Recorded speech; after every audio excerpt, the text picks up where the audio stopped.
ibarat orang lagi mancing gitu ya. Ini yang awalnya diharapkan muncul ikan, lele gitu ya, nila atau ikan-ikan mas dan sebagainya. Ini sekarang yang muncul banteng.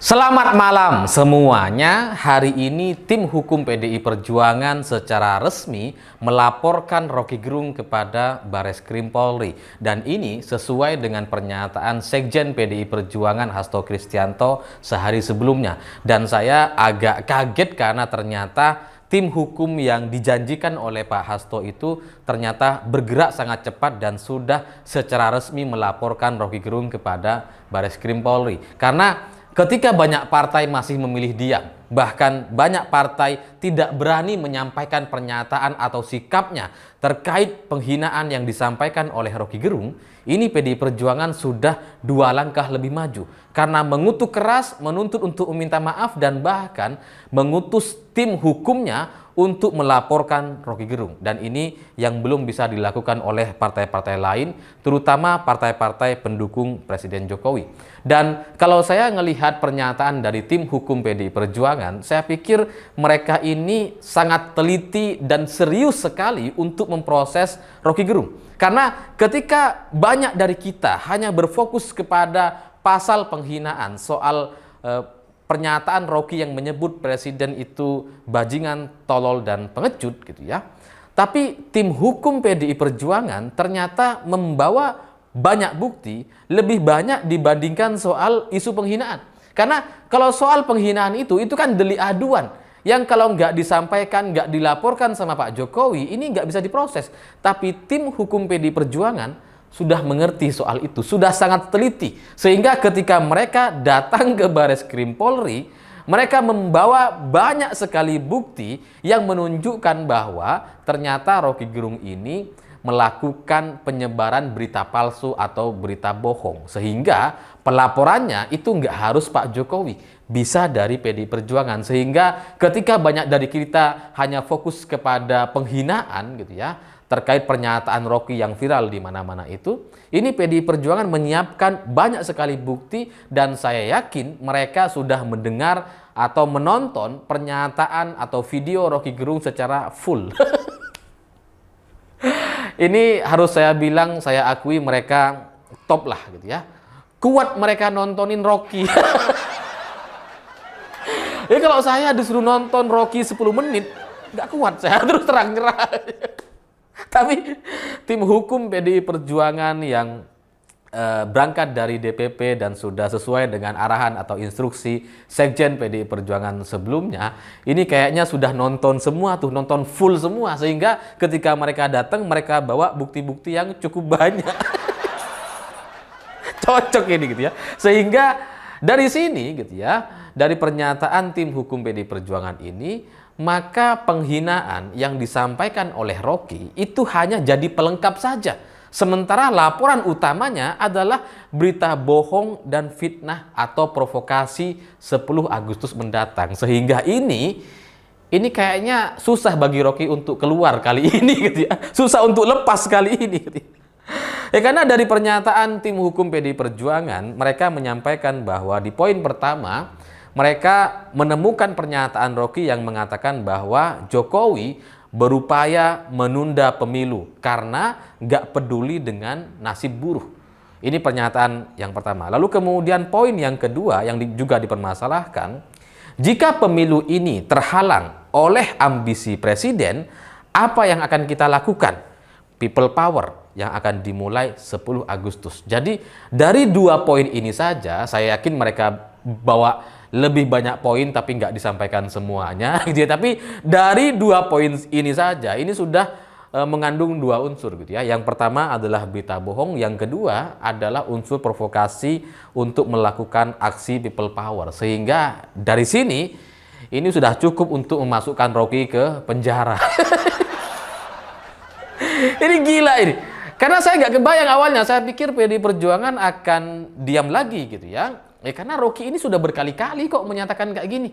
Tapi penghinaan bajingan, tolol, dan pengecut kayaknya itu sudah mengusik atau dianggap melampaui batas dari kewajaran yang sudah kita sepakati bersama. Sehingga PDI Perjuangan mengutus tim hukumnya secara serius untuk memproses ini. Sehingga dari sini nampaknya situasi sudah berubah. Karena sebelumnya saya pikir gitu ya, kalau sebelum PDI Perjuangan turun tangan, saya pikir Rocky ini ibarat tumbal atau pancingan gitu untuk membuat situasi 10 Agustus itu jadi lebih besar, jadi lebih mendapatkan massa dan simpati lebih banyak dari orang-orang, sehingga kalau Rocky kita persekusi atau kita tangkap atau kita lapori dan sebagainya, itu semakin membuat massa penolakan atau massa yang ingin melengsarkan Pak Jokowi itu jadi lebih besar, karena itu diskenariokan atau disiapkan oleh orang-orang di balik Rocky.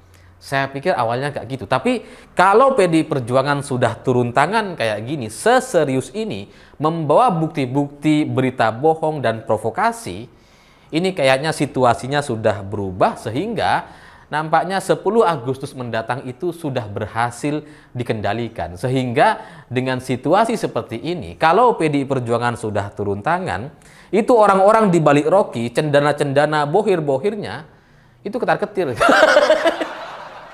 Ya karena kalau selama ini cendana itu kan sangat kuat sekali gitu ya, terkenal kuat sekali. Mau mau coba dipotong, mau coba dirobohkan itu kan susah sekali gitu ya. Kalau cendana yang membackup orang-orang di balik provokasi atau pernyataan-pernyataan keras yang disampaikan oleh beberapa tokoh di Indonesia gitu ya. Tapi sekarang kalau PDI Perjuangan yang turun tangan, ini nggak cuma motong kayaknya ini ya. Ini si cendana ini bisa ditarik sampai akar-akarnya sampai bersih. Kalau berupaya untuk membela atau membackup Rocky gitu. Karena Rocky ini ya kembali lagi saya bilang itu awalnya cuma pancingan gitu ya. Mungkin dia ingin menjadi tumbal, dia ingin membesarkan 10 Agustus, gerakan 10 Agustus atau gerakan pelengseran presiden, dia ingin membesarkan itu. Makanya kemudian dia jadi pancing tuh. Tapi hari ini situasinya ibarat orang lagi mancing gitu ya.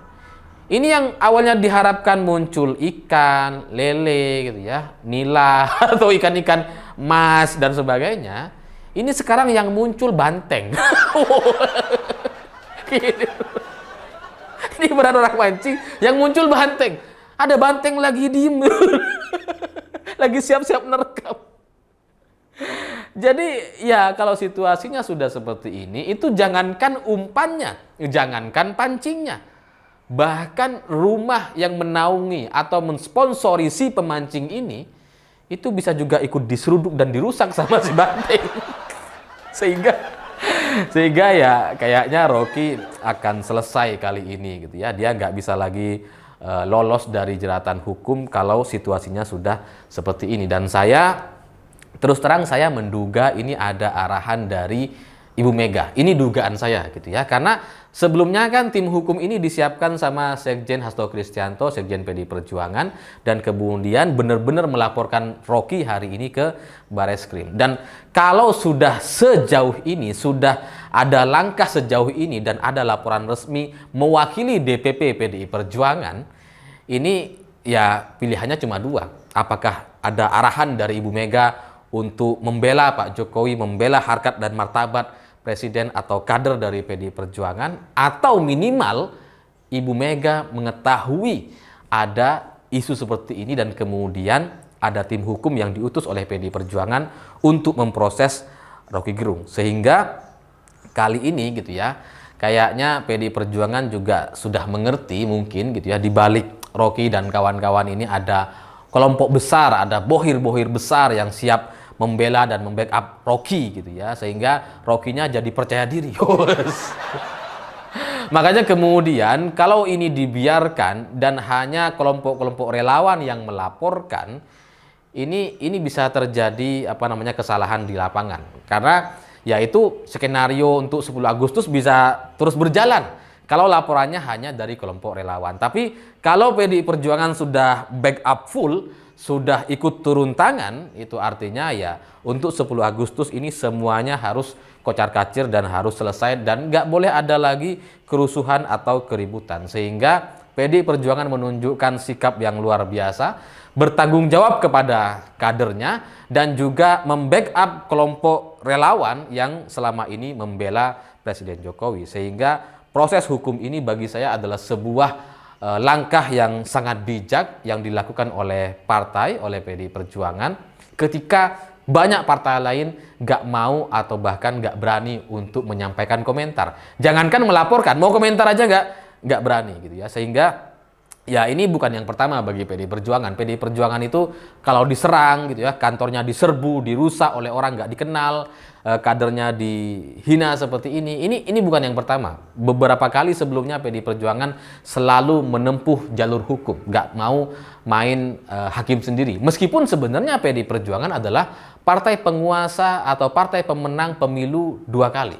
Tapi mereka tidak mau semena-mena dan terus tetap konsisten menempuh jalur hukum. Sehingga sikap dari PDI Perjuangan ini bagi saya sangat jelas dan tegas sekali. Meskipun sebenarnya itu ya biasa aja, sudah menjadi tanggung jawab mereka. Ya mereka punya kader yang dihina, ya mereka harus tanggung jawab dong gitu ya. Biasa aja sebenarnya gitu ya. Tapi kemudian ini menjadi luar biasa karena kalau kita bandingkan dengan partai lain, itu jadi 2 langkah di depan.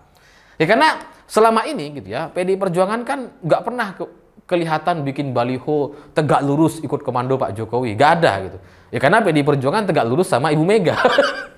Bukan sama Pak Jokowi gitu ya.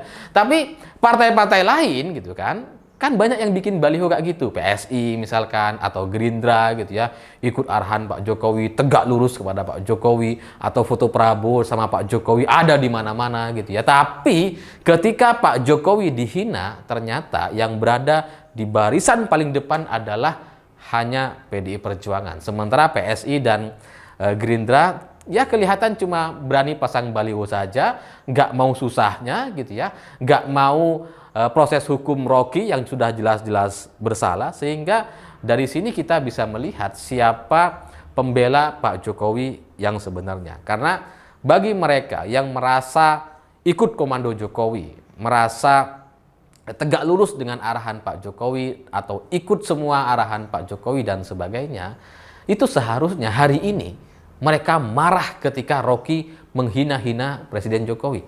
Tapi kalau mereka memilih diam, gak ada komentar, gak ada pernyataan gitu ya, ya mungkin mereka hanya memanfaatkan Pak Jokowi selama ini. Tapi gak mau ikut susahnya, hanya mau senang-senangnya aja gitu, hanya mau memanfaatkan. Tapi ketika ada masalah gak mau bantu, gak mau ikut menyelesaikan. Ya semoga ini menjadi satu konten yang ya menjelaskan banyak hal terkait situasi politik nasional, dan semoga kita akhirnya mengerti bahwa kita harus cukup berhati-hati dengan partai-partai yang selama ini merasa ikut komando Jokowi, ikut arahan Jokowi, tapi ternyata sama sekali gak membela Pak Jokowi. Saya pikir itu. Terima kasih sudah menonton. Begitulah kura-kura.